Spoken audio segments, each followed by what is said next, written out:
for what I've seen. You can't possibly understand or comprehend. The devil is real.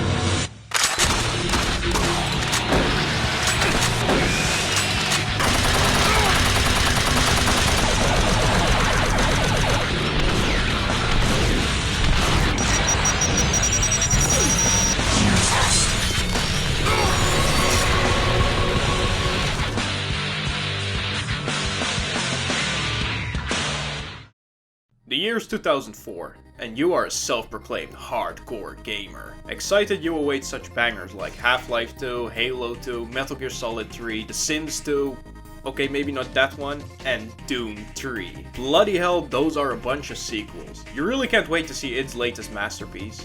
You check the requirements and your 486 can't run it. No problem, you have an Xbox. Just wait 9 months. Have a child in the meantime or something. Pop that sucker in and prepare for one of the finest games 2004 has to offer.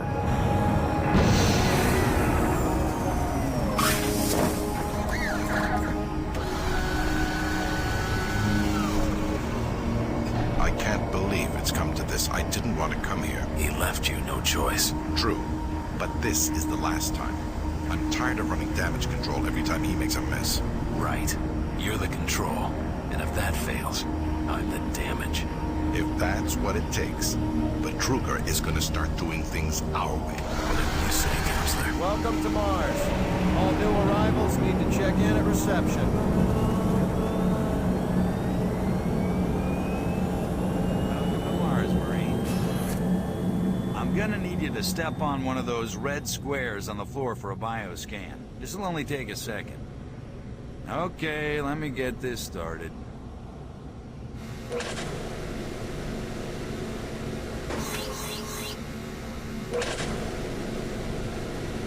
Alright, bioscan looks good. You're cleared for entry. Welcome to Mars. First time? You can just leave your bag there. I'll have it sent up your quarters. Okay, there's a few things we need to take care of first. This is your personal data assistant. You'll need this to access all secure areas. If you get clearance for any security zones, it'll download directly. It's important, so don't lose it. I see here that Sergeant Kelly has requested your immediate attention. Head directly to Marine Command. It's just that way.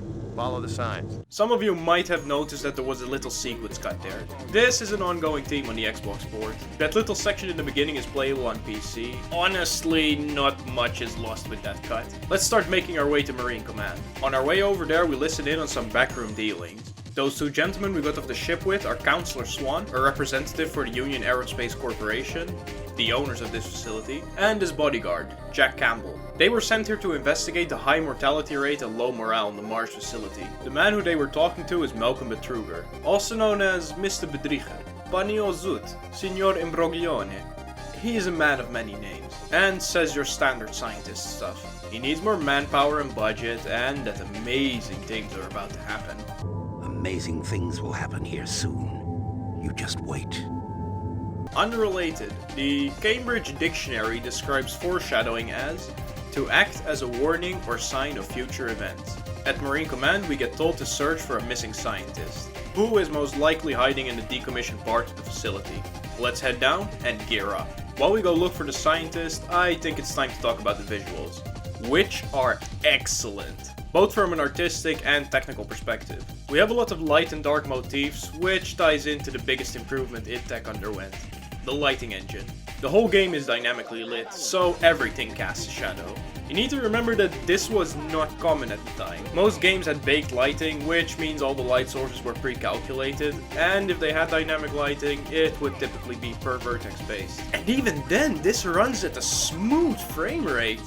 The last Xbox game we played that had this was Deus Ex Invisible War, and that game's frame rate was a lot worse. But that game had a lot more going on in it, so I'll give it a pass. Thanks for that, Vicarious Visions.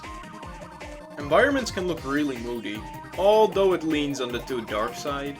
It was fine on my television, but the recording came in too dark, so I brightened the footage you're seeing slightly. But pitch black should be pitch black.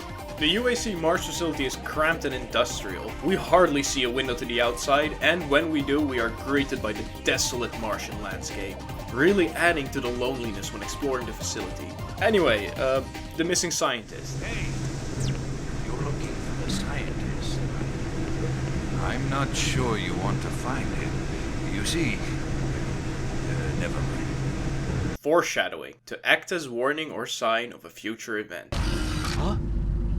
No, no, please. You must let me get this communication out. They have to be warned while there is still time. I can't let... You don't know what I've seen. You can't possibly understand or comprehend. The devil is real. I know. I built his cage. I'm getting abnormal readings here. This is bad. Oh, God! I can't hold these levels. We're losing it! Help us!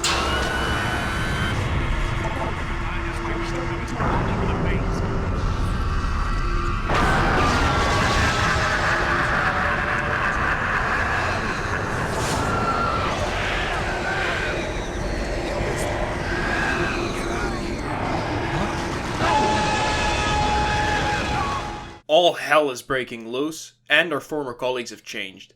We get called back to Marine Command and wait for orders. But on our way there, we see something we've never seen before.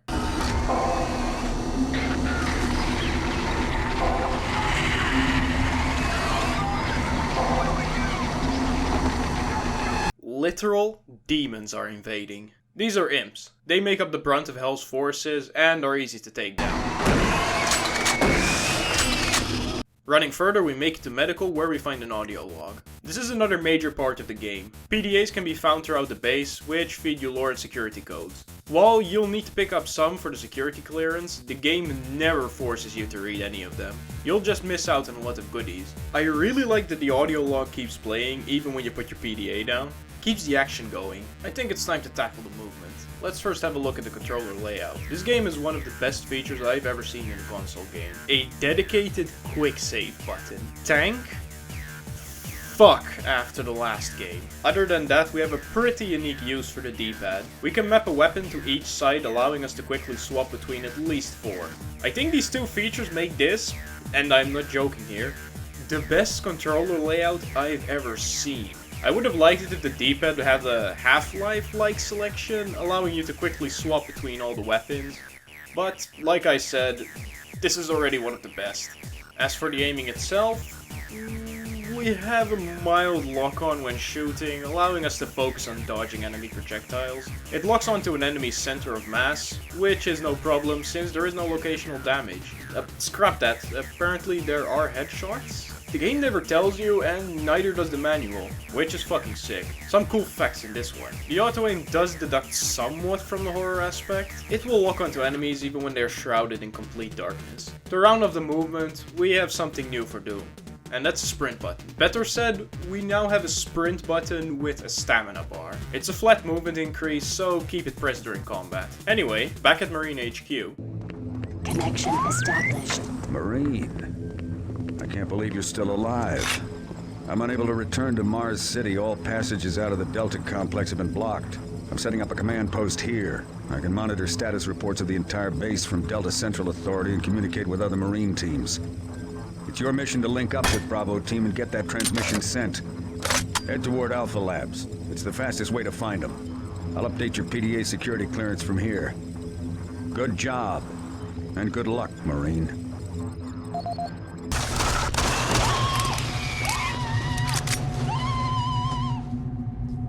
Most of the base has gone to shit, as even Super Turbo Turkey Puncher has died. On our way down to Bravo Team, we encounter Mr. Swan. He tells Betruger that the situation has gotten out of hand and that he is taking over the operation. Betruger refuses to relinquish control, so they get to open a briefcase with malicious intent. Okay, plan B. A bit further, we find a straggler from one of the teams. They were ambushed and all the teams were separated, unable to communicate with each other. We head off to find a PDA to open the Alpha Labs, and are greeted by a new monster.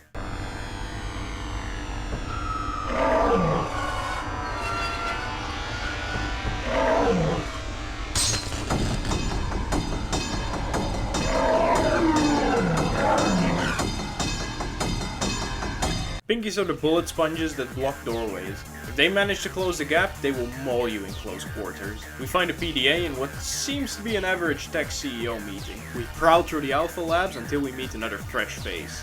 These are maggots. They're just imps without the fireball. Yeah, nice try. Not going to work. Pushing further through the Alpha Labs, we get contacted by Sarge. Bravo team has located our position, but can't reach us. We need to head through maintenance and meet them in Sector 3. Not that I got that the first time around. Bravo team reports they've located your position, but are unable to move to your complex. Head to engineering and try to link up with them in Sector 3. Don't shoot. I can help you. The lights are all out. I'll lead you through here if you can get me off this base. Let me just back up the files for good luck. Does anybody actually know what that does? This is a really cool section. It's really tense. We eventually make it to a room with a ladder. That NPC is fucking dead. Up the ladder we find a new enemy, the Trite. They're small spider-like enemies. Get the name? Because they're fucking over you! After making our way through maintenance and taking down this sexy beast, we get the transmission from Bravo team. And from the sounds of it, they are getting ambushed. Man down! Man down! Marine, Bravo team is down. We'd best leg it over to them through the energy production plant. In Enpro, we find the rarest of all the monsters. A woman.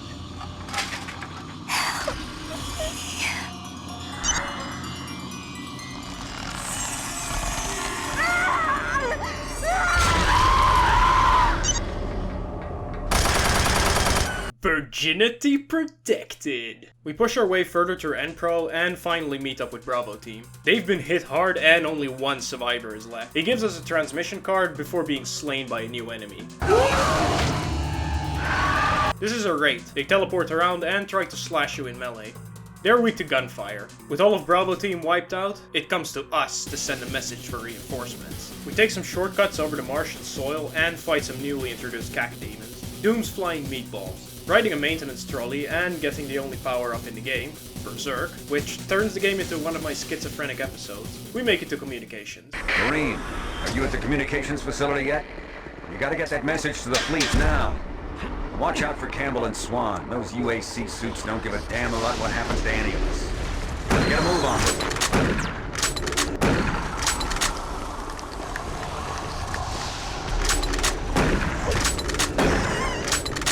Was that a Kako? It sounds like a squeak toy. We eventually make it to the main communications room, but it seems Swan destroyed the panel. We get told to go to the satellite room and manually establish a connection. The quickest way over there is through engineering. In engineering, we need a sentry to open the doors for us. And this thing shreds through enemies. Save yourself the ammo. At the comms panel, we get contacted by Swan. He wants us to defy Sarge's orders and not send a communication to prevent what is happening here from spreading. We decide to cancel the transmission. Swan reassures us of our choice and tells us to head to the Delta complex to put a stop to this mess. He says we can get there by taking the monorail. Heading down to maintenance, again, we head to the monorail skybridge, where we find an old familiar is waiting for us. I haven't really spoken about the enemy designs yet, but I really like them. All the demons are more alien compared to their classic counterparts. Looking back at the Imp for instance, you can see elements of the classic grey alien design, the grey skin, lanky limbs, but instead of two massive eyes, they seem to have several smaller ones, making them look like they really are creatures of the night. And that goes for most of the enemies. They really knocked it out of the park. Anyway, we took the wrong elevator down and ended up in the recycling plant. We tried to pump some goo away and get a call from Betruger. Making progress, are we? And in such a hurry to find us, to find me. There's no need to rush. I am everywhere, and everything here is mine. It's a pity you did not alert the fleet, but it is of no consequence. I'll alert them myself. They will come to the rescue and be consumed by my legion. We will use their ships to bring this hell to Earth. You won't live to see it, and you will die long before you have a chance to warn them. Attention.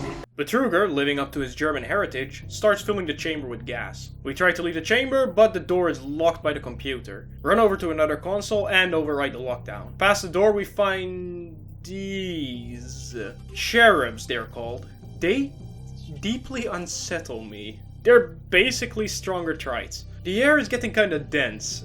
We need to quickly find a way to vent the gas, but our progress gets stopped again.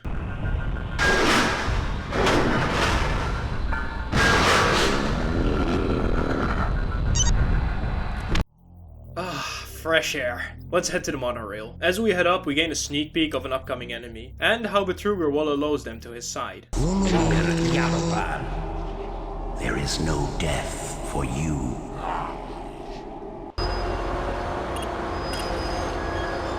Oh my god. We find this guy on the train who dumps some lore on us about the Delta Complex. Apparently they were digging up some kind of artifact, and it isn't safe. Ooh, spooky. On our way over to the Delta Complex, we get stopped by a malfunctioning door. We open it by manually overriding it, and getting back on our merry...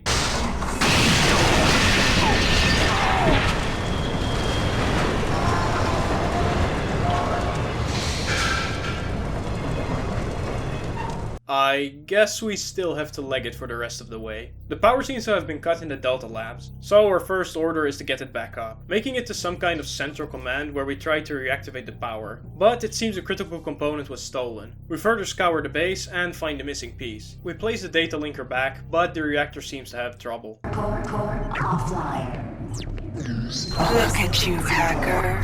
Core offline. Please follow safety procedure orange.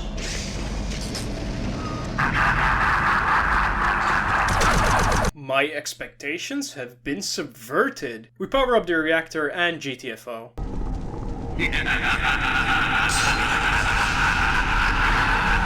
Fucking Archviles. They respawn enemies and fire this line of fire at you. Oh, thank God. You're not one of them. I thought everyone else was gone. I was part of this. I helped them.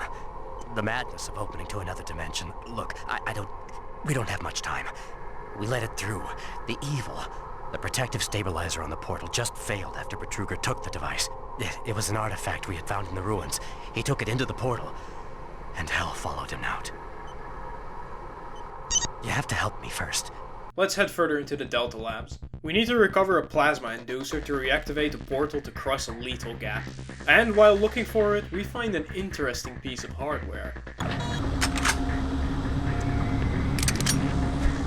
I can't wait to try this sucker. Shit! Systems activated. Teleportation will commence in T-minus 3, 2, 1.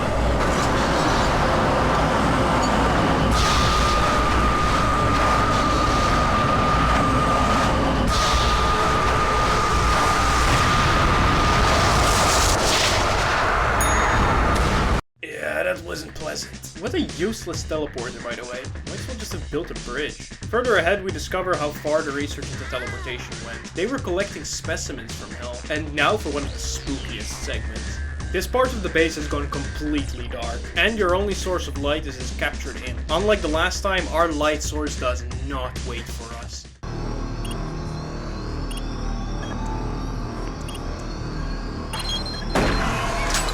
Ah, nice try. We learn about an artifact called the Soul Cube. It's from an ancient Martian civilization, and from a log we hear it was a weapon, made for slaying demons. Oh my fucking metal pipe sound. Exploring the Delta Labs further, we start to notice some kind of growth manifesting in the base. Hell is starting to take over, and most of the base is dead. Wading through the blood-soaked hallways, we find Betruger and the portal to Hell.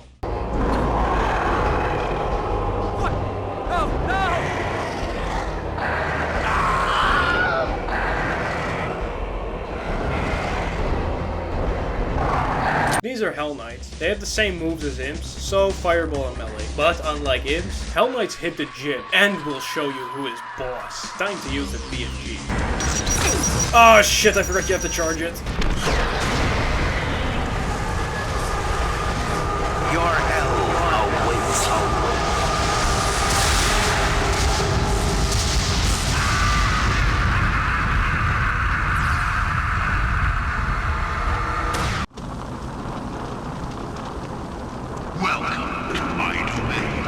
Yes, Marine.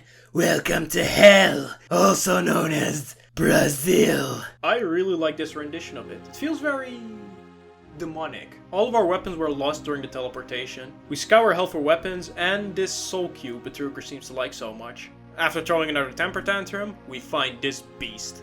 The Guardian of Hell guards the soul cube. He's old and has lost his sight a long time ago. To see, he spits out these seekers. If we take them out, he will spawn a new set, but must reveal his weak point during the process. For your information, you need to shoot the glowing orb.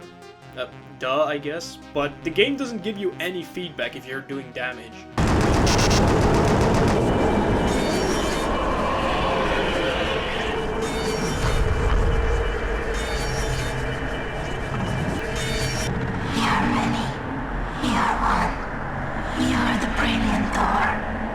You know us as a soul cube.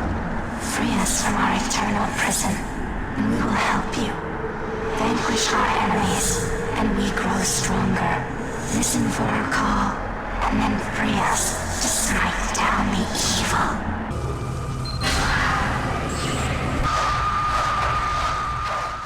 Hell no longer needs the portal to make it to Mars. The base feels empty now.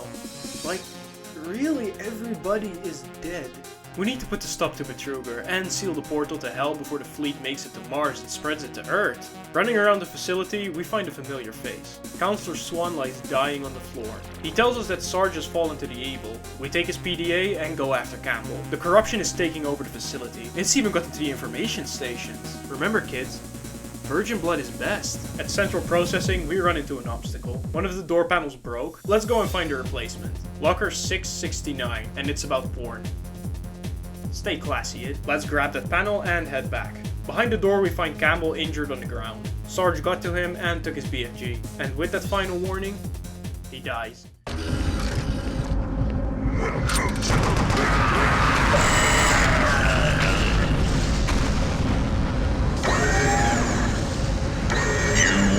Let's make our way through Sarge's garage. We try to head to the excavation sites, but the door to the freight cart is locked. While looking for a PDA to unlock the cart, we make it to Artifact Research, where we not only find these sick tablets, but another survivor. He gives us his PDA and we can go on our merry way. Let's take that cargo freight into the caverns. This is one of the sites where they were extracting from. We need to head to the other one using this lift. Do you really think one is— oh shit! Oh fuck! We eventually make it to this alien temple. Wait, let me turn the lights on. At every fucking turn.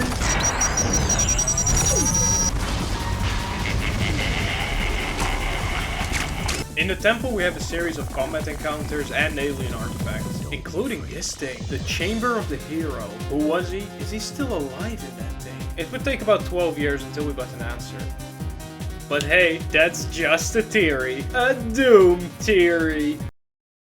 Fucking cut that joke. Past him we find a portal to hell. We push further and further into the dark caverns. What the hell?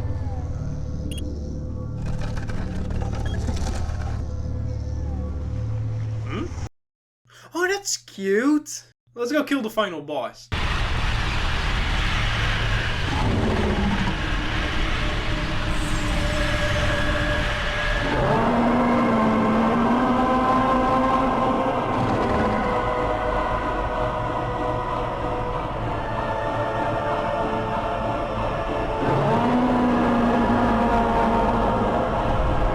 Yeah, it's a shitty boss fight. Kill 5 enemies, launch a soul cube 4 times, fin.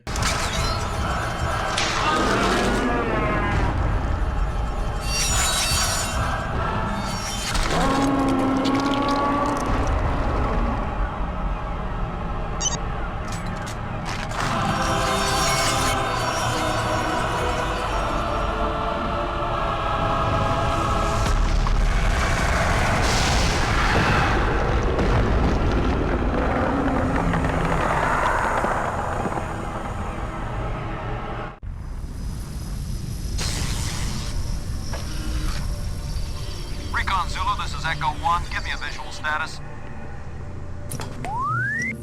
Echo 1, this is Recon Zulu. We've got massive damage all over the base. This place looks like hell. I've got life signs on the bioscanner. Eyes sharp. Echo 1, we've got a survivor, a Marine. Corporal, you hear me? You alright? Can you hear me? Echo 1, this is Recon Zulu. Prepare for medevac. Copy that. Have you located Counselor Swan? Yes, sir. He's dead. Roger, Recon 1. What about Dr. Betruger? He's nowhere to be found, sir.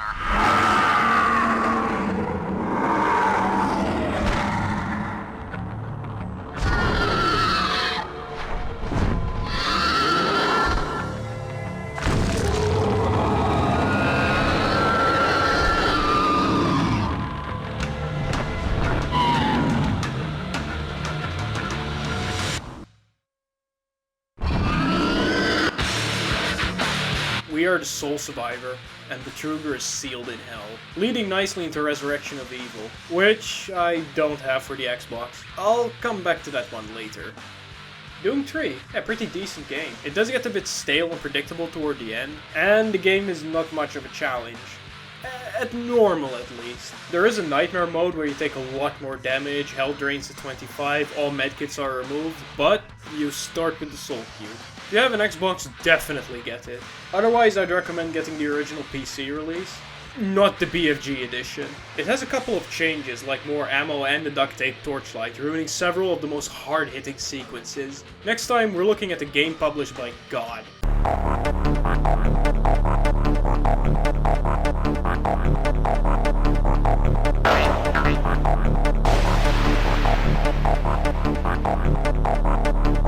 Oh my god, she really was the only one who